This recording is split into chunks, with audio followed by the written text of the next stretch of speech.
आज मैं आपको एक ऐसी अद्भुत कथा सुनाने जा रहा हूँ जो भक्ति की पराकाष्ठा और ईश्वर की परीक्षा का उदाहरण है।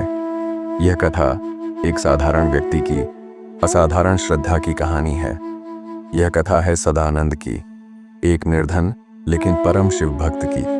वह एक छोटे से गांव में रहता था जहां उसकी दिनचर्या का हर क्षण भगवान शिव की आराधना में समर्पित था।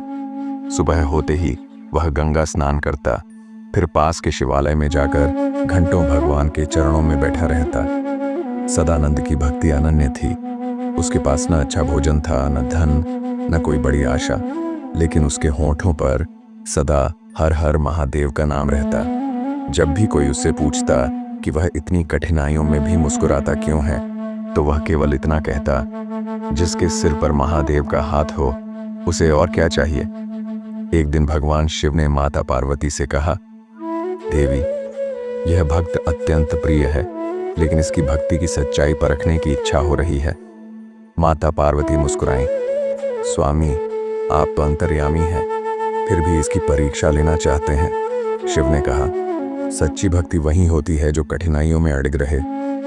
और फिर भगवान ने एक लीला रची।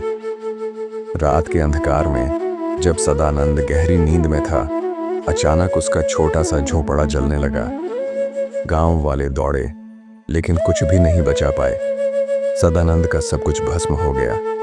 लोगों ने कहा, अब देखो, यह इतना बड़ा शिव भक्त है, फिर भी भगवान ने इसे कुछ नहीं दिया।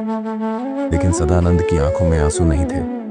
वह सिर्फ मुस्कुराया और हाथ जोड़कर बोला, महादेव ने दिया था, महादेव ने ले लिया। उनके हर फैसले में कोई ना कोई भलाई होती ही है। हर हर महादेव। गांव वाले आश्चर्यचकित थे। कोई इस विपत्ति में भी इतना शांत कैसे रह सकता था। अगली सुबह जब सदानंद मंदिर पहुंचा तो देखा कि मंदिर के दरवाजे बंद थे और पुजारी ने उसे रोक दिया। राजा ने आदेश दिया है कि अब कोई निर्धन व्यक्ति मंदिर में प्रवेश नहीं कर सकता। पुजारी ने कठोर स्वर में कहा। गांव वाले उसकी ओर देखने लगे, अब क्या करेगा यह। लेकिन सदानंद वहीं बैठ गया। उसने पास के एक पत्थर को शिवलिंग मान लिया और मन ही मन प्रार्थना करने लगा। उसकी आंखें छलक आईं, लेकिन विश्वास कम नहीं हुआ। अगर मेरा भोलेनाथ इस मंदिर में नहीं है तो वे इस पत्थर में भी हैं, उसने कहा। भगवान शिव ने अब अंतिम परीक्षा ली। एक धनी व्यापारी ने सदानंद को एक थैली दी जो सोने की अशर्फियों से भरी थी। यह लो, अब आराम से जीवन जियो, अपनी भक्ति छोड़ो और सुख से रहो, व्यापारी ने कहा।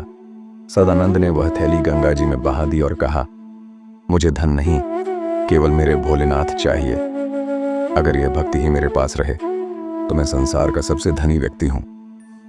अब भगवान शिव स्वयं प्रकट हुए। उनकी आंखों में प्रेम और करुणा झलक रही थी।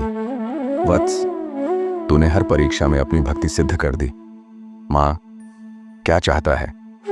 सदानंद की आंखों से आंसू बहने लगे। उसने हाथ जोड़कर कहा, बस प्रभु, अगला जन्म भी आपकी भक्ति में ही बीते, और कुछ नहीं चाहिए। भगवान शिव मुस्कुराए और उसे अनंत आशीर्वाद देकर अंतर्धान हो गए।